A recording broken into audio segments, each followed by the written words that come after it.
Hi, I'm Jillian and welcome to the show. I offer spiritual growth for the rebel soul, guiding you through the labyrinth of your own ascension path.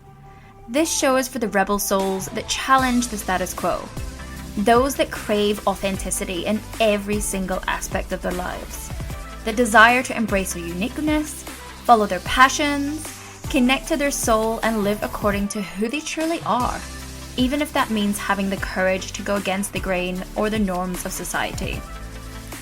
If that's you, my spiritual soul seeker, rebel warrior, then this is the place for you.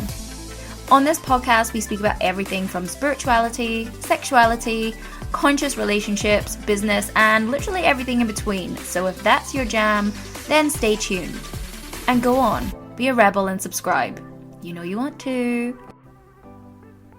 I've realized that my ability to access past lives has become like such a seamless part of my spiritual practice. Literally within a few deep breaths and a focused intention, and I can transport myself across time and space, diving into the depths of my soul's journey. It's honestly just become so instantaneous that I can jump into past lives that allows me to heal and learn from any of the experiences that have ultimately shaped my existence today.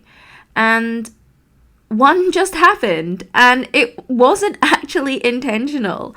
So to set some context, I'm building out a new program, and I was kind of feeling a bit blocked. I was kind of feeling a bit procrastination-y at doing certain things that are more, let's say, logically based than creatively based when it comes to building out this program, right? So I felt a little bit blocked. I felt a little bit resistance. And I was like, okay, I need to just connect back with myself.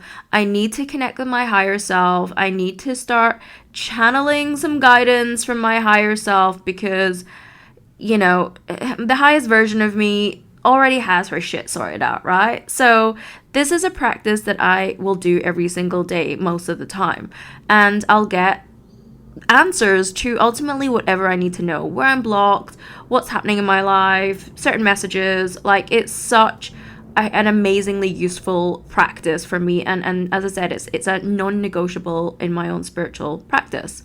But as I was about to go into connect with my higher self today, for some reason I was like, you know what, I want to listen to my own meditation. Egotistical as that sounds, I made the meditation to connect to my higher self, so I'm like, I want to listen to it. I actually just want to like follow my own meditation, and most of the time I don't do that, but today I was like, I want to follow it. And there's a part at the start of that meditation where I go through a portal and I take you into a beautiful garden. And when I got into this garden, I was ported back into ancient, like, China, like in the country in China. And what I could see was an older man with, those straw, like, hats that they used to have in, like, old country, like, China. They're kind of a little bit, like a little bit of a pyramid kind of thing, like the farmers would wear. And there was this older man holding this little boy's hand, and this little boy was like 4 or 5, and I was like, I am in a past life. And I was like, okay, cool, this is just where I need to go. Instead of speaking to my higher self, I was meant to go into this past life. It was just not my intention, but that's ultimately where my higher self told me to go. So I just allowed it to play out, and I was just crying the whole way through because I didn't know that I needed to go to this place, but, spirit always knows better. And in this life, I was this 4 or 5-year-old little boy in rural China, and I was being raised by my grandparents. And I was like so happy. I was playing in the sun. I was like running around, chasing this chicken around, like outside the holding, and my granddad was there. And he was like collecting eggs and smiling, and it was just such a happy scene. And I honestly felt like I had no cares in the world. And then in this particular scene, what I saw and what I experienced was that my granddad had collapsed and was holding his heart. And obviously, being a kid, I had no idea what was going on. So I thought he was joking, and then I ran up to him and I saw that his face had turned blue and he'd stopped breathing. So I'm in shock. I'm a little boy. I'm shaking him. I don't understand what the hell's happened. I'm alone. There's no one else around me. Like, I just don't know what to do. It's like I'm feeling everything and nothing at once. And during this experience, this is what I was seeing and what I was feeling. And then I just had a knowing that, that my grandma had walked very far to the next village, because we lived in very rural China in this lifetime, is what I was feeling, what I was seeing, and what I was being told that was the case. So I didn't know when my grandma would be back, because she was in the village, in the next village, collecting milk. So I stayed by my granddad all day until my grandma returns, where it was getting dark. And, she obviously sees what happens. She drops the milk. She comes to check on granddad. She cries. She hugs me. And then fast forward, I asked what happened to him, and she said that he'd gone into the sky and he's going to look after us from there. And again, at the time, I was 4 or 5 and I just didn't understand what she meant. And the house felt lonely and sad, and my grandma was old and she couldn't walk too fast or too far, and I just remember feeling like I needed to make her life easier, and I needed to do whatever I can to soothe her pain. I needed to do every single thing that I could to help her, and so she wasn't sad anymore. And then the next scene, when I was shown me to be about 7 or 8 years old. And then she was ill in bed and she was dying. And she told me that she didn't have long to live. And that I was the man of the house, and that I was to find a wife and work on the farm to survive. And then she passed, and I think she laid there for quite a while. And, I did whatever I could. I fed the chickens, I cleaned the goats, I ate the eggs, I was finding leftover vegetables. And then I eventually made my way into the town, into the next village, to get money for food and to sell the eggs that I had. And then there was a man at the market who I knew and were kind to my grandparents. And I obviously explained what had happened to him, and he helped me to bury my gran. We said a prayer, and he kind of took me under his wing, and he said he would come and check on me, and he had a cart, so he would come take me to the market and help me work the land until I got older. And he'd said, when I was 16, I needed to, I was a man and I had to find a wife and raise a family. And in the next scene that I was actually shown, I actually died in a cart. So I had a cart crash, cart, not car, on the side of the road, where the wheel came off, and it came off the track, and basically came tumbling on top of me, and I broke my neck. So actually, this man in this scene had found me and was obviously mourning over my death, and he'd come to respect me like a son, and was very sad to see me go. And he inherited the land, he inherited the farm, and I just in this scene, I just felt so happy for him to do so, because he'd taken me under his wing, he'd raised me, he'd been so kind to me and to look after me for those years, and I just remember having this feeling like he just truly deserved it. And when I tuned into the lesson, when I asked what the lesson was here for me, and why I was being shown this particular lifetime, it was because I was being told that kindness exists. And there was a message there for me. Kindness exists even in the face of loss and grief.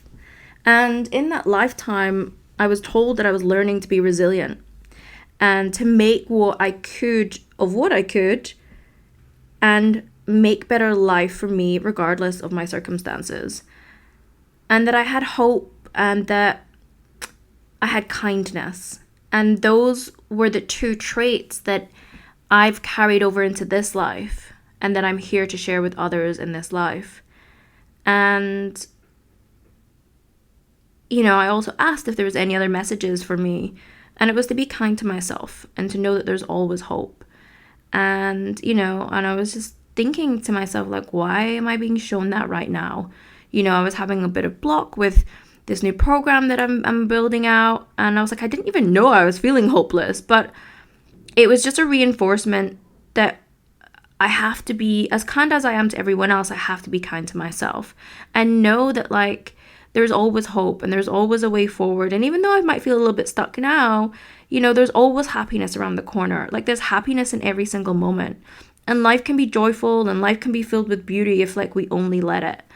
And I was just guided to share that message because I feel like it's a message that so many of us need to hear.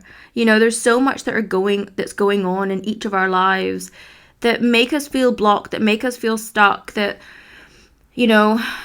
make us lose hope in some way. And it actually doesn't have to be that way.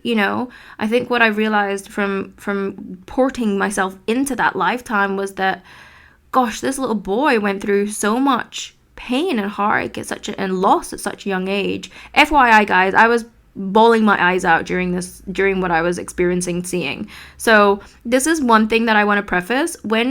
If you ever have a past life regression, if you ever like book me to take you through a past life regression, then there's the things that you see and experience or feel are so real. It's like we can question the things that we're seeing and be like, oh, this is so cliche. But the thing that you can't fake, the thing that you can trust that you're not making it up, is when the emotionality comes. When you are having these memories or experiences or seeing the symbology, it evokes such emotion that you can't fake that. So I was just crying like a little bitch, basically, which no surprise there because I'm a very emotional person. And you'd think I was a Cancer or something. Honestly, I'm a Libra, but you'd think I had a lot of Cancer placements because I'm just very emotional. But that's also just because I'm just energetically sensitive. But what I'm saying is that the reason and the reason that I'm able to do this, and the reason that my clients are able to do this when I take them into a regression, is because I've developed my own psychic senses. I've developed my ability to see, feel, hear, know, and trust the information that I'm being presented, and being able to trust where I'm being guided to go because it's for my highest good. It's for my most aligned guidance. I went into a meditation and I was supposed to meet my higher self, and my higher self had better ideas. So I just want to let you know that past life regression can be so transformative, like healing past trauma. Even me just purging and crying, I feel like I've just cleared another energetic layer of something that I didn't even know was affecting me, but it was. And this is the amazing thing of going in and experiencing these past life memories, is that we can heal so much trauma that we've experienced in past lives. And it really, like, I've come out of it now and wanted to record this podcast because I feel so emotionally liberated by the message and the guidance that I was given, which actually feels so empowering, but also just to like let that go and for me to put life into fucking perspective. Like, I am a very positive person, and I've really worked hard on not taking things personally. And this is something that was reflected back to me the other day, actually, where if anyone that has a business out there, you're gonna feel this, you're gonna know, new launches, new offerings, all these things. A lot of us that have our own business, we put we hold things that maybe don't work out the way we thought they were going to work out. We hold that very personally, and we make it mean something about ourselves when it's really nothing to do with ourselves. And it was reflected back to me by someone very close to me who's also a business owner. And she was like, I really admire that about you, that anything that you do within your life or your business, or any way that someone reacts or treats you, you just don't take it personally, because whereas a lot of people do. It's like a lot of people will think that behavior is about them, or will question their own self-worth or whatever it is. And I'm like, listen, this has taken me a lot of work and a lot of healing to get to this place. And I ain't saying that I'm healed, because I am not. But that's just the dedication that I have committed to, invested in my own self, invested in my own emotional, mental, and spiritual well-being. And the reason that I'm able to hold myself like this, and the reason that I'm able to have this level of emotional resilience when there's lots of different challenges and newness and unknowns and growth that happens in my life, is because of my psychic senses. It's because I have worked on the ability to channel information that has not only helped me to receive information from my higher self, from my guides, to give me wisdom, to give me insight, to give me critical creative solutions and direction of where I need to go to create the most aligned life for myself, to understand different people, to have empathy and compassion for the people in my life, to know not to take things fucking personally, but also to be able to heal myself, from the things that do still impact me, that do still hurt me, that do still cause me pain, from this life, from past lives, from my family line, from all these different places. And the only way that I'm able to do that and be the healer for myself and for other people is because I have developed my psychic senses. I'm able to see, feel, know, and trust that the information that I'm being shown is the right information.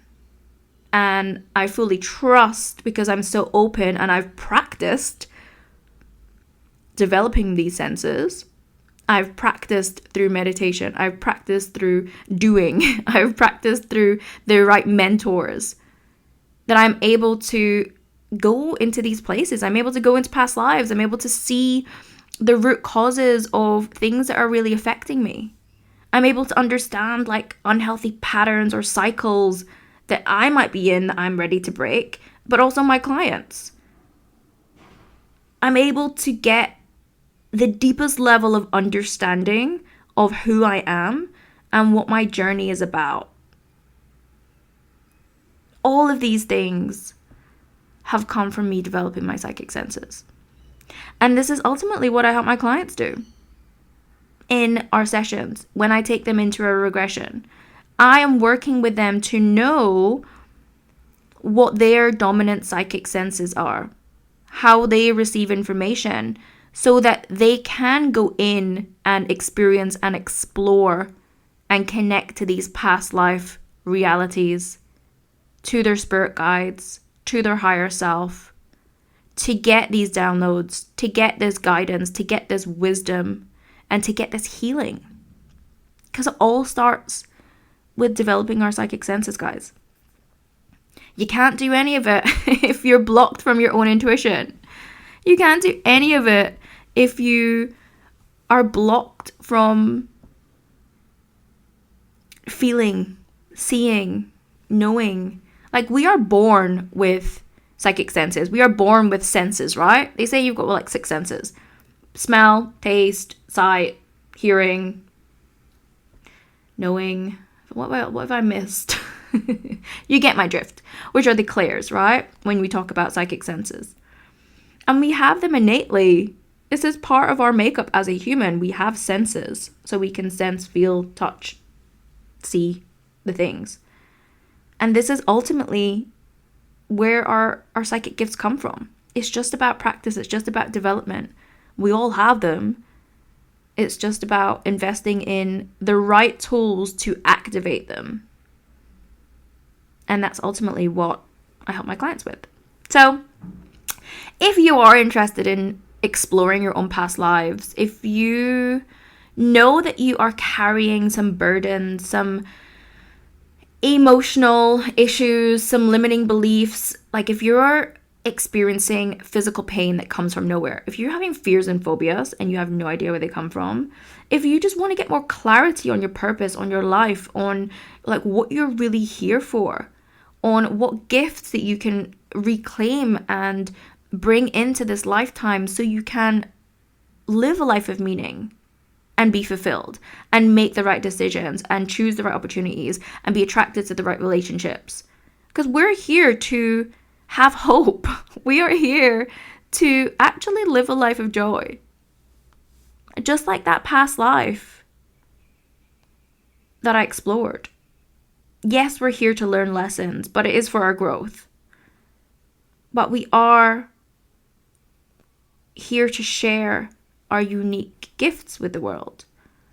And our gifts, our psychic gifts, and our other soul gifts, we have been mastering them for many lifetimes. And like I said, getting that message from the past life that I was just ported into literally half an hour ago was that I am here to be kind, and I am here to show others that there's always hope if you believe, no matter what is going on in your life. And those are two gifts that I was being guided to work with right now.